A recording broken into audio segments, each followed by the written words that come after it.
Hello guys, no, ito yung 22 Savage na double barrel.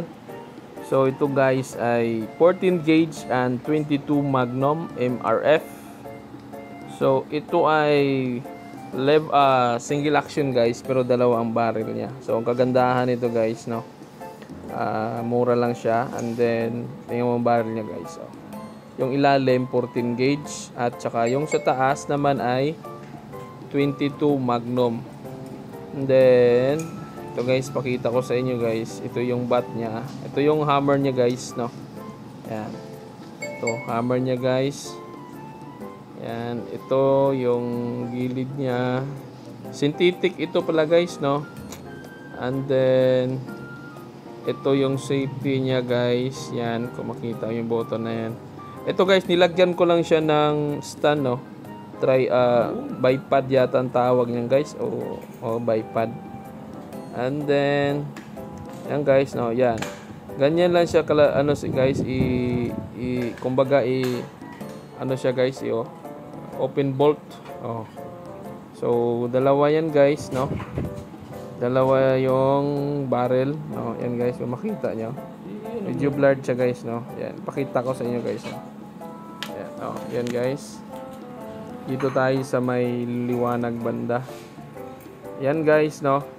Yan yung barrel niya guys, yo. So ito yung hammer niya. So ito guys, magsiselect ka lang kung saan mo siya unang ipatama, kung sa 14 gauge or sa ano. Yan guys. Open, ganun lang guys, open lang, kalabitin mo lang yan dulo, tapos open bolt na yan. Sabay guys, ito pala yung 14 gauge.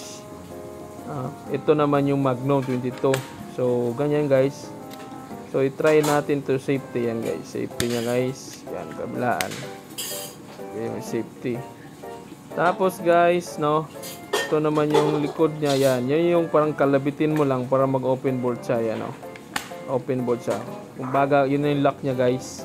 Ito naman guys, yung pang dismantle niya, yung button na yan. Pindutin mo lang. Sabay hila mo konti. O, yan guys, oh. Yan guys, oh. Pindutin ko guys, tapos hila konti. Yan, yan. Medyo masikip lang. Yan guys. Yup, yan. Oh, open bolt na siya guys, no? So yan guys, oh. Tatanggal lang siya. Kumbaga parang i-clip mo lang siya guys, no? I-clip mo siya yan. Pag clip mo ganyan, yan. Tapos sabay tulak. Yan, tulak mo lang guys, clip.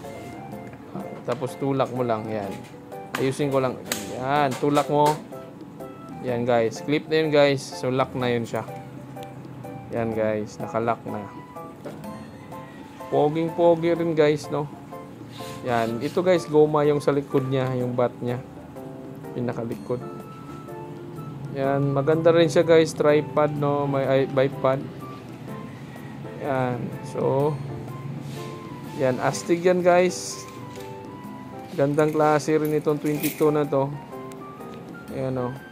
Kung mag-hunting ka pang baboy ram mo, yan ang the best guys, pang hunting. Maiksi lang ito guys, no. Yan. So kung titingnan nyo, pogi rin to guys. Ayos din. Oh.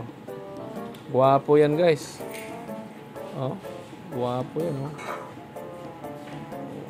So yan, silipin yung maayos guys. So ito naman yung guys, yung lalagyan niya, no. So ito ang lalagyan niya. May sarili siyang lalagyan. Okay. Then ito yung karton niya guys. So ang kasama niya yung lock saka yung manual. Tapos ito plastic niya, lalagyan niya. And then ito yung bag niya guys, no. So yan yung bulsa ng bag. Ito naman siya